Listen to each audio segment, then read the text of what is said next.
Salut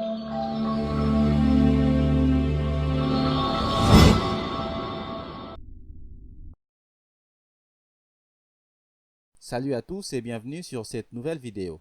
Aujourd'hui, je vais vous parler de la réalité de l'égalité entre les associés en droit de l'OHADA. Mais avant cela, je vous demande de liker cette vidéo pour encourager la production des autres vidéos. Je publie au moins 2 vidéos par semaine, le mercredi et le samedi. Pour ne plus manquer nos prochaines publications, je vous demande de vous abonner et d'activer la cloche de notification. L'égalité entre les associés en droit de l'OHADA se manifeste de plusieurs facettes et est garantie par un ensemble de mesures. Commençons par les manifestations de l'égalité entre associés en droit de l'OHADA. L'égalité se conçoit aussi dans la vocation de chaque associé à réclamer ses droits que dans la répartition même des dits droits. Même si au moment de la répartition, des facteurs peuvent rompre l'égalité, il serait donc plus utile de les étudier dans le cadre des tempéraments. Précision faite, il paraît logique que l'égalité entre associés, qu'elle soit strictement arithmétique ou non, se manifeste sur le plan politique et sur le plan économique. Sur le plan politique, il s'agit de l'ensemble du droit que dispose chaque associé de participer à la vie sociale.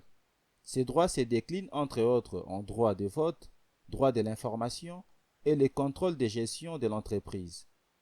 Le droit de vote concerne surtout les décisions collectives.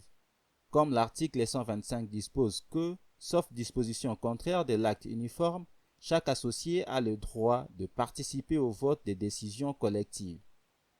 Ainsi, les apporteurs en numéraire, en nature ou en industrie, lorsque c'est permis, ont un droit de participer au vote des décisions collectives, même si les rapports n'entrent pas toujours dans la constitution du capital social.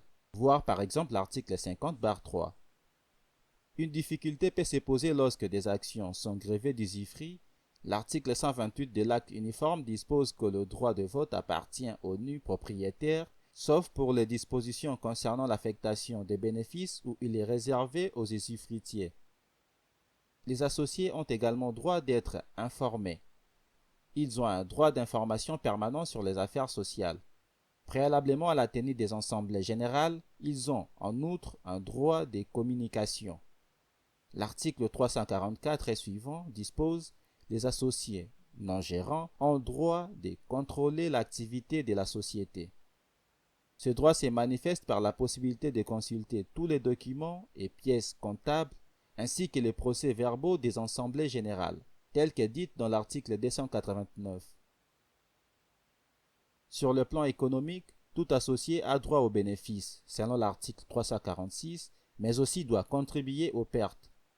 En principe, les clauses privant un associé de son droit aux bénéfices ou alors faisant peser les pertes d'un seul associé sont nulles. À la fin de la société, les associés ont droit à la reprise des apports et aux boni des liquidations. Les garanties à l'égalité entre les associés. Comme garantie, le législateur pose certaines restrictions, réprime certains actes portant atteinte à l'égalité. Quant aux restrictions, le législateur, pour garantir l'égalité entre les associés, interdit les clauses léonie qui entraînent un déséquilibre net dans les relations entre les associés. Bien plus, les abus des majorités et des minorités sont proscrits. L'article 130 de l'acte uniforme dispose « Les décisions collectives constructives d'un abus de majorité sont nulles ». L'article 131 précise également que les associés minoritaires ou égalitaires peuvent engager leurs responsabilités en cas d'abus de minorité ou d'égalité.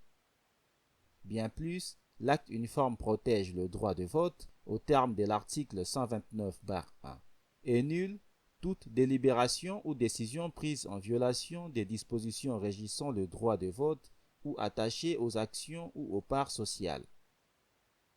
Quant aux répressions, le législateur OHADA réprime les actes portant atteinte à l'égalité. Il s'agit par exemple des infractions relatives aux assemblées, le défaut d'information d'un associé, l'empêchement du droit de vote d'un associé, la surévaluation des apports en nature. Merci d'avoir regardé cette vidéo jusqu'à la fin. Si vous avez le temps, je vous prie de suivre notre dernière vidéo en cliquant ici ou de suivre une vidéo aléatoire en cliquant ici. Veuillez vous abonner en cliquant ici et n'oubliez surtout pas d'activer la cloche de notification pour ne plus manquer nos prochaines publications.